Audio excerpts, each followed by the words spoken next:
Doctor Mohammad Yunus ने मोदी साहब से मुलाकात के लिए रिक्वेस्ट कर दी। And that was expected. Mohammad Yunus ने इच्छा जताई थी अमेरिका में भारतीय प्रधानमंत्री नरेंद्र मोदी से मिलने की, जिसको भारत की तरफ से रिजेक्ट कर दिया गया है। अभी तो देखिए, ये भी पता नहीं है कि आया मोदी साहब ओब्लाइज करते हैं कि नहीं करते, जो कि हम कह रहे थे कि मोदी साहब बहुत जिद्दी हैं, वो नहीं करेंगे। इंडिया एक के बाद एक हथौड़ा जो है बांग्लादेश पे बरसा, साथ ही से बांग्लादेश के लिए एक बहुत बड़े झटके के तौर पर देखा जा रहा है। भारत ने बांग्लादेश की पनिशमेंट शुरू कर दी है।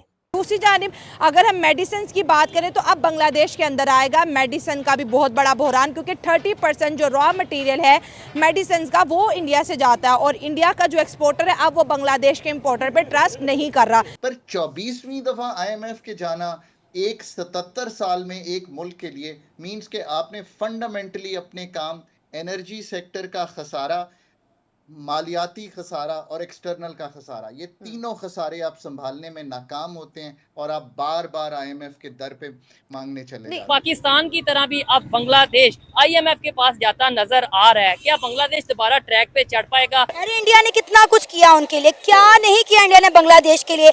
बिजली बांग्लादेश में सारी इंडिया से आती थी। सो बांग्लादेश कंग्लादेश बनने जा रहा है और उसकी जो इंडस्ट्रीज है बड़ी तेजी से जो है निकल के इंडिया की तरफ जा रही है। न्यूयॉर्क में मोदी साहब भी होंगे, ये भी होंगे और शहबाज शरीफ साहब भी। हम एजेंडा की बात कर सकते हैं। झटका लगा दी है और Indians are very happy on this. Why Indians are happy? Hello friends, Jai Hind. Hindustan special में आपका स्वागत है दोस्तों। प्राइम मिनिस्टर नरेंद्र मोदी संयुक्त राष्ट्र महासभा में समिट ऑफ द फ्यूचर को संबोधित करने के लिए 21 सितंबर से अमेरिका का 3 दिवसीय दौरा करेंगे। इस दौरान उनके बांग्लादेश की अंतरिम सरकार के प्रमुख मोहम्मद यूनुस से मुलाकात की कोई संभावना नहीं है। दरअसल भारत ने बांग्लादेश के साथ मुलाकात से साफ इनकार कर दिया है। मामले से जुड़े लोगों ने वेडनेसडे को यह जानकारी दी है। इससे पहले बांग्लादेश की ओर से महासभा के दौरान दोनों नेताओं के बीच एक बैठक के लिए औपचारिक अनुरोध किया गया था। बांग्लादेश को उम्मीद थी कि इस बैठक से शेख हसीना सरकार के पतन के बाद से उभरे कुछ मुद्दों को संबोधित किया जा सकता है। हालांकि सूत्रों का कहना है कि यह बैठक भारत की ओर से तय कार्यक्रम में शामिल नहीं है। इसके अलावा प्राइम मिनिस्टर मोदी का अमेरिका यात्रा के दौरान काफी बिजी शेड्यूल है। प्राइम मिनिस्टर मोदी के कार्यक्रम में 21 सितंबर को डेलावेयर के विल्मिंगटन के क्वाड नेताओं का शिखर सम्मेलन और 23 सितंबर को संयुक्त राष्ट्र महासभा में समिट ऑफ द फ्यूचर को संबोधित करना शामिल है। डॉक्टर मोहम्मद यूनुस ने मोदी साहब से मुलाकात के लिए रिक्वेस्ट कर दी। And that was expected. जो कि हम कह रहे थे कि मोदी साहब बहुत जिद्दी हैं, वो नहीं करेंगे। तो यह भारत की मीडिया की खबर है, मुझे नहीं मालूम, डिनाई किसी ने नहीं की। बांग्लादेश ही मैंने कोई डिनाई नहीं देखा। इसका मतलब यह है कि कुछ प्रोसेस चल रहा है कि मुलाकात को किस तरह अरेंज करें, क्योंकि न्यूयॉर्क में मोदी साहब भी होंगे, ये भी होंगे और शहबाज शरीफ साहब भी। हम एजेंडा की बात कर सकते हैं। नहीं, एजेंडा सेपरेट एजेंडा की बात हो सकती है, सिर्फ फरीकी एजेंडा की बात अभी नहीं है। अभी तो देखिए, ये भी पता नहीं है कि आया मोदी साहब ओब्लाइज करते हैं कि नहीं करते डॉक्टर यूनुस को। कर लेंगे आपके ख्याल में? अगर कर लेंगे तो अच्छा हो जाएगा। आपके ख्याल से? नहीं, मेरा भी ख्याल करना चाहिए, क्योंकि अगर वो चाहते हैं कि मसाइल खत्म हो, लेकिन इसमें और बहुत सी कॉम्प्लिकेशंस आ गई है ना। दूसरी जानिब अगर हम मेडिसिन की बात करें तो अब बांग्लादेश के अंदर आएगा मेडिसिन का भी बहुत बड़ा बहरान, क्योंकि 30% जो रॉ मटेरियल है मेडिसिन का वो इंडिया से जाता है और इंडिया का जो एक्सपोर्टर है अब वो बांग्लादेश के इंपोर्टर पे ट्रस्ट नहीं कर रहा, क्योंकि उन्होंने जिस तरह से एंटी इंडिया के नारे लगाए। तो इंडिया एक के बाद एक हथौड़ा जो है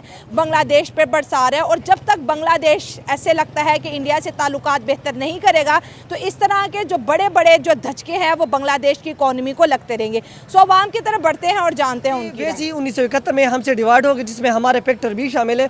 अभी जो करंट सिनेरियो की आप बात कर रही हो, वो हसीना वाजिद की गवर्नमेंट का जो है ना डाउनफॉल हो गया, जो शेख मुजीबुर रहमान की ये लेगेसी है। तो ये लोग जो है ना उनके हुकूमत गिर गई, तो इसका सबसे बड़ा फायदा जो है ना जो उठा रहा है वो है बेनिफिट, जो बेनिफिशरी जो है ना वो इंडिया है। वो कैसे बेनिफिशरी है? क्योंकि उधर जो है ना स्टूडेंट सड़कों पे आए, सड़कों के नारे लग रहे, स्ट्रीट में जो है ना प्रोटेस्ट चल रहे। जब भी किसी मुल्क में प्रोटेस्ट चल रहे हैं, मुजाहमती तहरीक चल रहे हैं, तो उसकी वजह से उसकी इकानमी जो है ना वो बर्बाद हो जाती है। और जब इकानमी बर्बाद हो जाती है तो ये अंडरस्टूड बात है कि वहाँ की इंडस्ट्री जो है ना बंद हो जाने सारे इंडस्ट्री, और वहाँ की जो इनके इनकम सोर्स जो है ना वो इनकम सोर्स जो है ना वो भी वो हज़ब हो जाना है। और ये इंडिया को ये भी पता था कि हमारी एशिया में जो है ना पाकिस्तान का नरेंद्र मोदी जी ने कहा था कि पाकिस्तान खुद बहुत अपने मौत जो है ना मर जाएगा, और उनको पता था कि आहिस्ता आहिस्ता जो है ना बांग्लादेश जो है ना ऊपर जा रहा है, इसकी इकानमी जो है ना बूस्टअप हो रही है, और ये यूरोपियन कंट्रीज के साथ बाकी ममालिक के साथ अच्छे ताल्लुकात बना रहे। तो ये होना ही था, क्योंकि जिस तरह से उन्होंने इंडियन को टारगेट किया, ठीक है, वहाँ के लोगों को मारा पीटा, और अब इंडिया तो अपना रिएक्शन दिखाएगा ही दिखाएगा। और आज जिस तरह से योगी जी की इतनी बड़ी स्टेटमेंट आई है बांग्लादेशियों के लिए कि जो वहाँ पर फैक्ट्रीज वगैरह बंद कर रहे हैं तो और कहीं ना जाएं, दोबारा इंडिया में आके इन्वेस्ट करें, वहाँ पर अपनी फैक्ट्रीज गए। उत्तर प्रदेश उन्होंने उनको दे दिया कि यहाँ पर आप आके लगाएं। तो यही चीज़ है कि इंडिया के साथ जो बिगाड़ेगा वो इंडिया के साथ तो बिगाड़ेगा, लेकिन वो दोबारा अपनी इंडस्ट्री इंडिया में ही आके लगाएगा। तो सबसे बड़ी एग्जाम्पल हमारे सामने बांग्लादेश तो है, कपड़े के ब्रांड्स निकल के इंडिया में और उत्तर प्रदेश में आ रहे हैं, क्योंकि उन्होंने ऑलरेडी उसके लिए कहते हैं ना कि निज़ाम सारा सेट किया हुआ है, टेक्सटाइल पार्क बनाया हुआ है।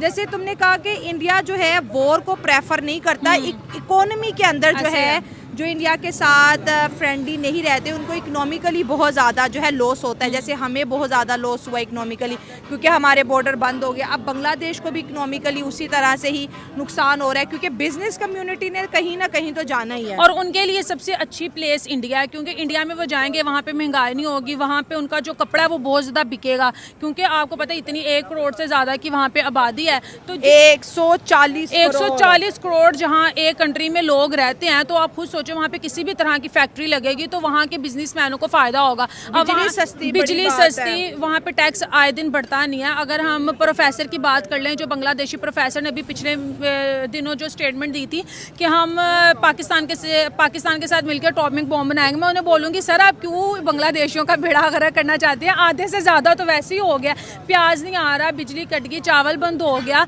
अब जो फैक्ट्रीज हैं वो भी यहाँ से शिफ्ट होकर इंडिया चले जाएंगी।